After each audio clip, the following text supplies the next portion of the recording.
السلام علیکم، کیسے ہیں آپ سب؟ امید ہے کہ سب خیریت سے ہوں گے۔ رمضان المبارک بہت تیزی سے آگے بڑھ رہا ہے۔ جہاں کچھ لوگ اس ماہ سے بہت زیادہ فائدہ اٹھاتے ہیں، وہیں بہت سے افراد ایسے بھی ہیں جو غلط عادات کے باعث اپنی صحت مزید خراب کر لیتے ہیں۔ رمضان میں کھانے پینے کی غلط عادات میں بھی اضافہ ہو جاتا ہے، جس کا جلد پر منفی اثر نظر آنے لگتا ہے۔ لیکن ابھی بھی دیر نہیں ہوئی، اپنی غلطیوں کا اندازہ لگائیں اور انہیں دہرانے سے بچیں۔ وہ غلطیاں کیا ہیں، اس ویڈیو میں آپ کے ساتھ شیئر کروں گی۔ سحری نہ کرنا۔ سحری کے وقت نیند سے اٹھنا کافی مشکل ہے، لیکن سبھی جانتے ہیں کہ رمضان میں ہمارا فوڈ سائیکل کس طرح کام کرتا ہے۔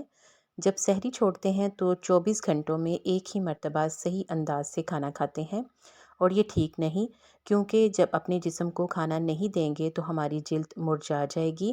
اس لیے سحری ضرور کھائیں، کیونکہ سحری کھانے میں برکت ہے۔ افطار میں کولڈ ڈرنکس پینا۔ پورے دن کے روزے کے بعد افطار پہلا کھانا ہوتا ہے، اور اس دوران اگر کولڈ ڈرنکس کا استعمال کیا جائے گا تو اس سے چہرے پر جھریاں پڑ سکتی ہیں۔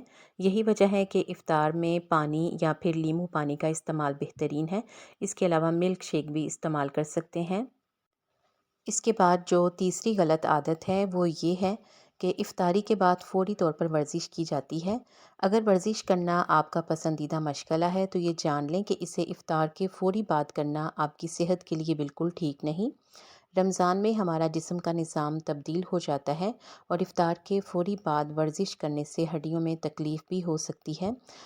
رمضان میں ورزش کرنے کا جو بہترین ٹائم ہے وہ سحری سے پہلے کا ہے، اس لیے جلدی اٹھیں، اور اگر آپ ورزش کرنے کے عادی ہیں تو سحری سے پہلے ورزش کریں۔ رمضان میں نمک کا زیادہ استعمال۔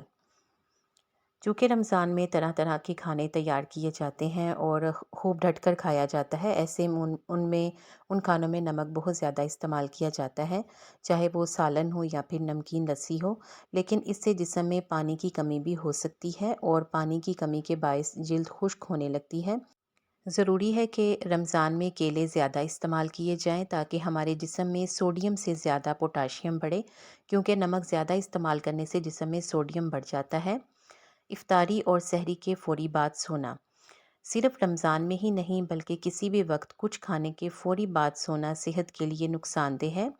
رمضان میں یہ عادت اس لیے بھی زیادہ نقصان دہ ثابت ہو سکتی ہے کیونکہ رمضان میں کھانا دیر بعد کھایا جاتا ہے، اور اس عادت سے وزن میں اضافہ اور دل کی بیماریوں کا سامنا کرنا پڑ سکتا ہے۔ میں یہ نہیں کہہ رہی کہ سحری کے بعد بالکل نہ سوئیں۔ سحری کے بعد نماز پڑھیں اور عبادت کرنے کے بعد سوئیں، تو اس سے فائدہ ہوگا۔ آپ کو ان ٹپس میں سے کون سی اچھی لگی ہے کمنٹ سیکشن میں ضرور بتائیں۔ ویڈیو کو لائک کر کے شیئر کر دیں تاکہ اس سے دوسروں کو بھی فائدہ پہنچے، اور مزید اچھی ویڈیوز کے لیے چینل کو جلدی سے سبسکرائب کر کے بیل آئیکن بھی ضرور پریس کر لیں۔ آپ سب کا شکریہ۔